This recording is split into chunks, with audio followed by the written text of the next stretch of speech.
What do we have new today? Sorry? What do we have new this year?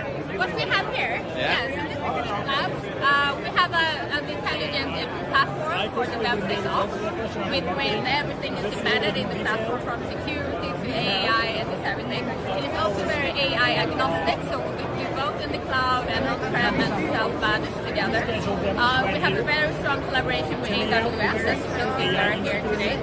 3 streamlined support plans. That means we have moved from reactive to proactive, like being closer to the customers and helping them in the best way possible. So what we had before is enterprise support plan. So basically with the enterprise support plan you get a designated time and 15 minutes of response time for the critical incidents, and also you get like a bunch of proactive engagements. The loyalty of customers which have high value in their premium tier, then they try to address the criteria of financial implication to the airline. So basically when the airline is rerouting or cancelling, it has to be compensating the passengers, and that compensation also determines the amount of financial implication that the flight cancellation is going to have.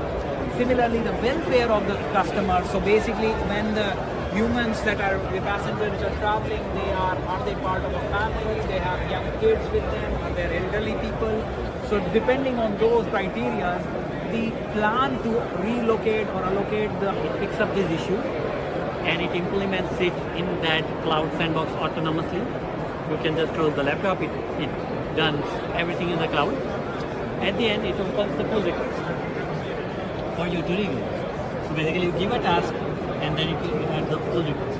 The whole experience is you give the requirements by voice and you have the pull request. Interesting.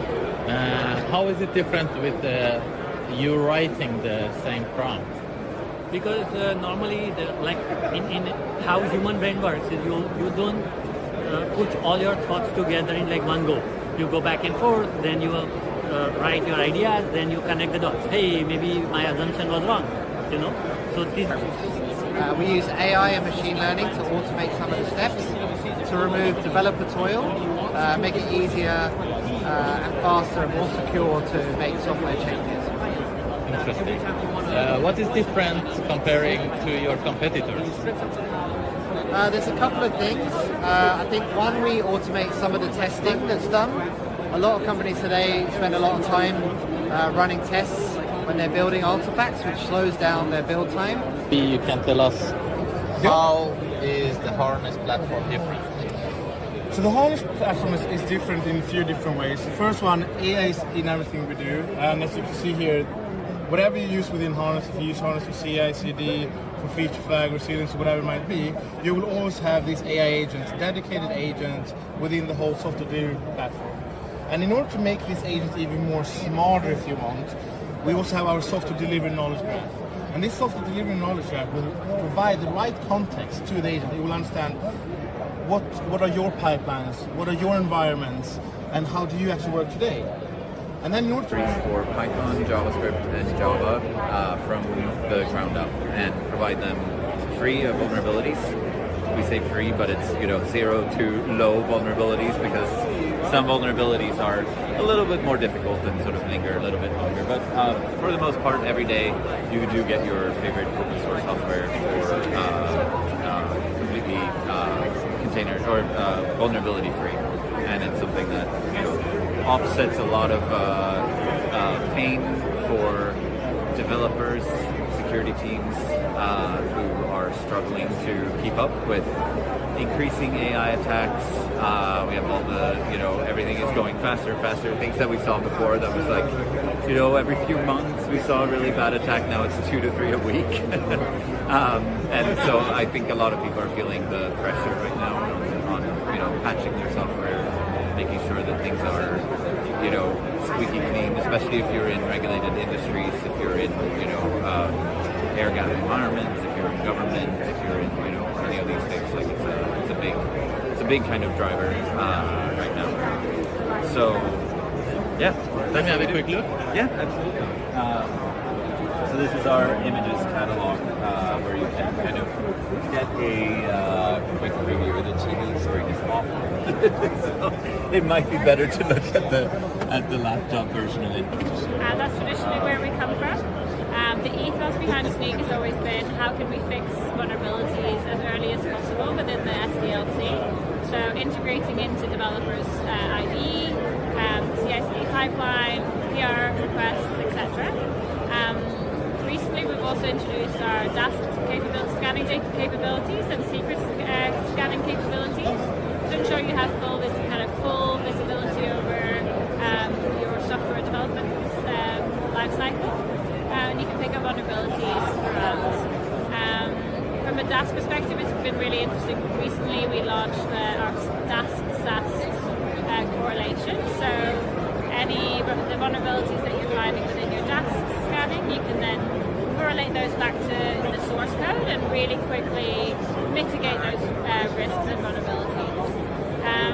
Obviously, with the AI evolution and everything that's happening in the world at the moment, we're moving into the AI space, which is really interesting. So we're already looking at your code, and what we also want to be doing is looking at AI components within your code. So are developers introducing models? Are they introducing or calling MCP servers, for example, and then pushing that into production? That's a big risk for companies if they don't have that visibility over what models are being utilized, etc. So move applications towards production. You start doing real-time and what we call runtime security in your production environment. So if there are any new misconfigurations, any new vulnerabilities, suspicious or malicious events, we will notify security teams on these events. We have several partners that actually take the rest of the contract based on the workloads and the use cases. Interesting. And do you have a demo as well? So it's a video more or less that's running here. We don't, the internet here is not perfect. Essentially what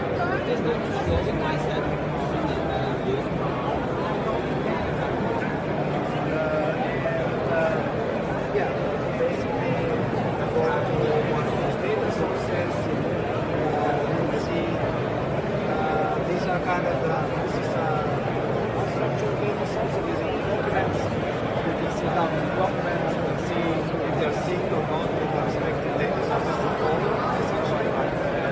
And you can go actually inside these several artifacts related to these particular documents during the indexing process.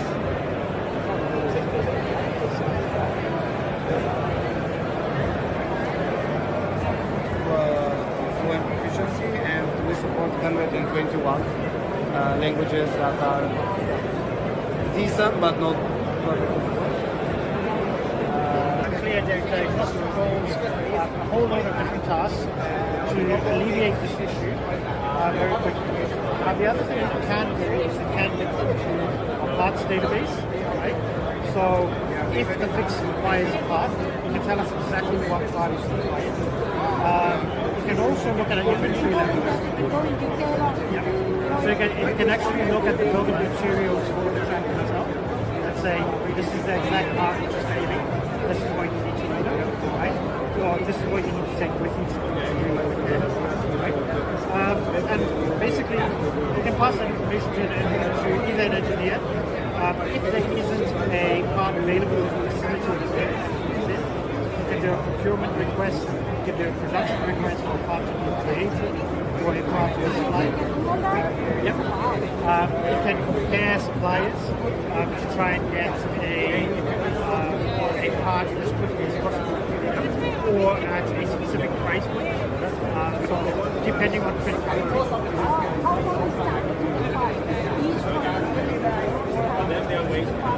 So when you're looking at an OEM will select 3 or 4 suppliers who will give you a similar quality. Right? So quality isn't an issue, it's more looking at supply. You can supply anything. So basically they would normally say, like, either the producing party or to do remote control on the devices as well in a secure manner. Is it OBD connection supported? When you say OBD? So the for agnostic- monitoring. Yeah. Sorry? It's Yeah. a diagnostic port for the vehicles. So you can. So we do have customers which use. We do have customers which use devices which plug into OBD to gather data from the CAN bus.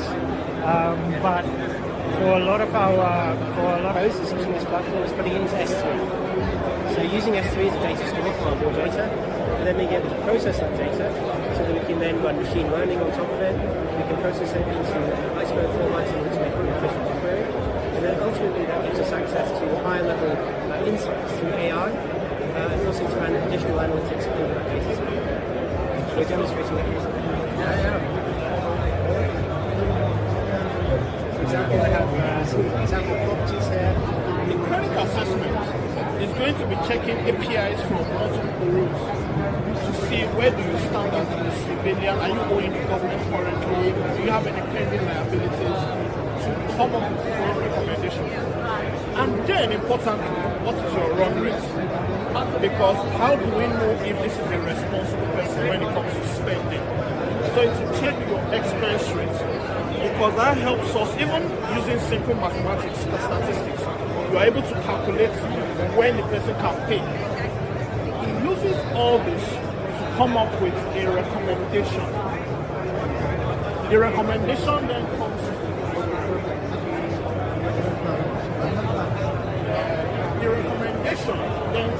to the supervisor, the analyst, the loan analyst, with a recommendation on approve, reject, or insufficient information, whatever.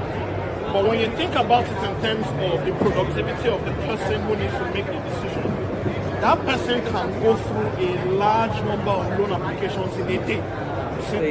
That follows standards, that follows policies, that is secure and performant. Meet Stack Rails.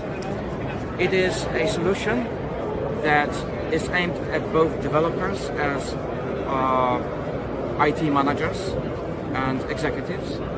It helps developers build the right solution at the right time by giving them knowledge about how to build it, what are the policies. It applies policies at build time, not after review, at build time. Okay? It gives you knowledge about format. So we help companies like Volvo to standardize the data format before it's ingested. And yeah, we've actually, before doing that, we had been focusing on synthetic monitoring, which is about being alerted when one of your applications are down for users. That's true for your websites. That's also true for components of your connected cars. So we have been doing some. If there is an issue, if there's an incident, the blast radius is limited, right?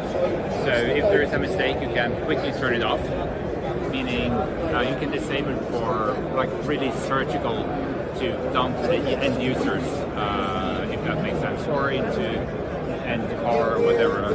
If you are from Volvo, I can't imagine that being the case. So that is sort of the This will be available to your customers based on the specified activation strategies and criteria that we have in the UI. And this is a very basic explanation of how feature flags help with software development, but at the same time, it's much more than that. We are providing you full flexibility over how much control you will have on runtime, decide who will see what, but also we provide you tools to standardize release management. We provide you tools for technical debt management,